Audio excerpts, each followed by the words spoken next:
We're in the middle of a little bit of electrical work at the moment, so I can't get into the workshop to do any serious work. So a couple of little projects that I'm getting out of the way first is to repair the trolley that the crosscut saw is on. Now I've got some wood and I'll be just fitting that together, and the voiceover will highlight what's happening and where. The second little project, because of this electrical work, I'm having to extend the meter cupboard, and that means creating a new frame and a new set of doors. Well, that is going to take a couple of Saturdays out of my schedule, so the major project is going to have to pause for a little while. And but this is just to keep everybody in the loop, to highlight what's happening, and hopefully you'll find this interesting too. So here I'm going to be using some old shelving from a little wall cupboard that I retrieved from a garage many years ago. I demolished the unit this week and I thought this will be an ideal opportunity to use this wood. It's solid wood, but you can see where the dividing pieces were, and that won't impede the strength whatsoever. And I had thought, do I lay them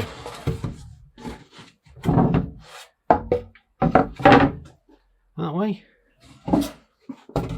But I'm going to do it that way, and the casters will go in the corner as originally installed. So I'll just need these two shelves and cut them down, and then it will just leave one little gap there to fill in, and that will be fine. That way I'll have a bit of rigidity with the whole endeavour. So, and that's the pieces fitted, the casters reattached, and you'll notice those are not wobbling now. So, way around, and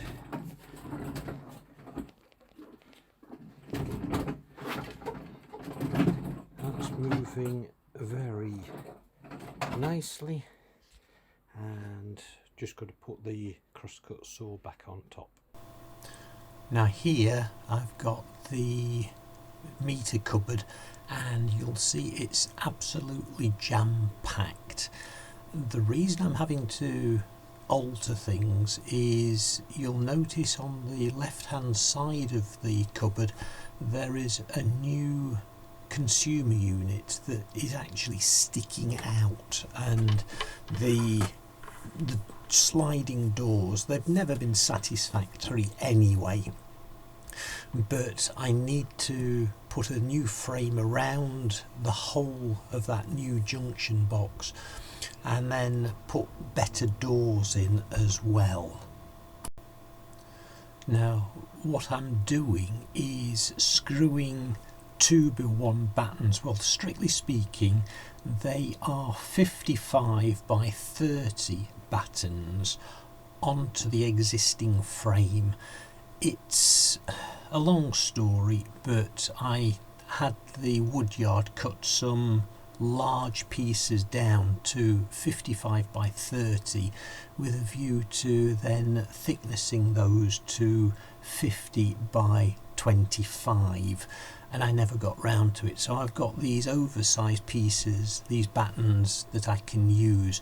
So I'm literally just screwing these to the existing frame on the bottom, and then I can start attaching other pieces. So here you'll see the first of these battens screwed into the existing runner lower batten, and then I'm going to be putting a second piece in front of that so that it brings the whole unit out to the sufficient depth.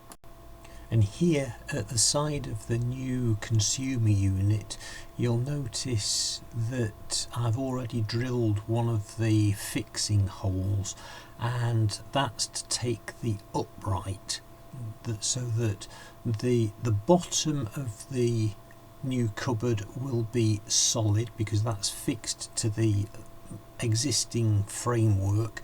The left hand side of the new frame will be solid because it's going to be attached to the wall, and I'm going to make sure that that doesn't move because I'm using 60mm long screws. Now I'm very pleased with the way that the left hand batten has gone. I've got a profile guide that I managed to work around the existing moulding picture frame and used that and the bandsaw to cut out the little bit so that the left hand batten went over the picture rail, and so at the moment it's just in the process of being fitted.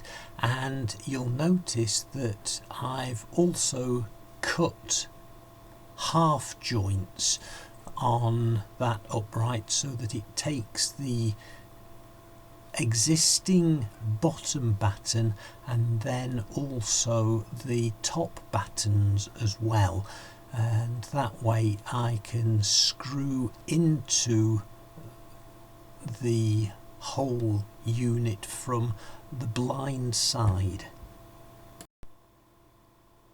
So that's as far as I'm going to go with this little video. It's just a little update, and I'll post a longer one highlighting the making of the doors and the securing of the upright in that corner.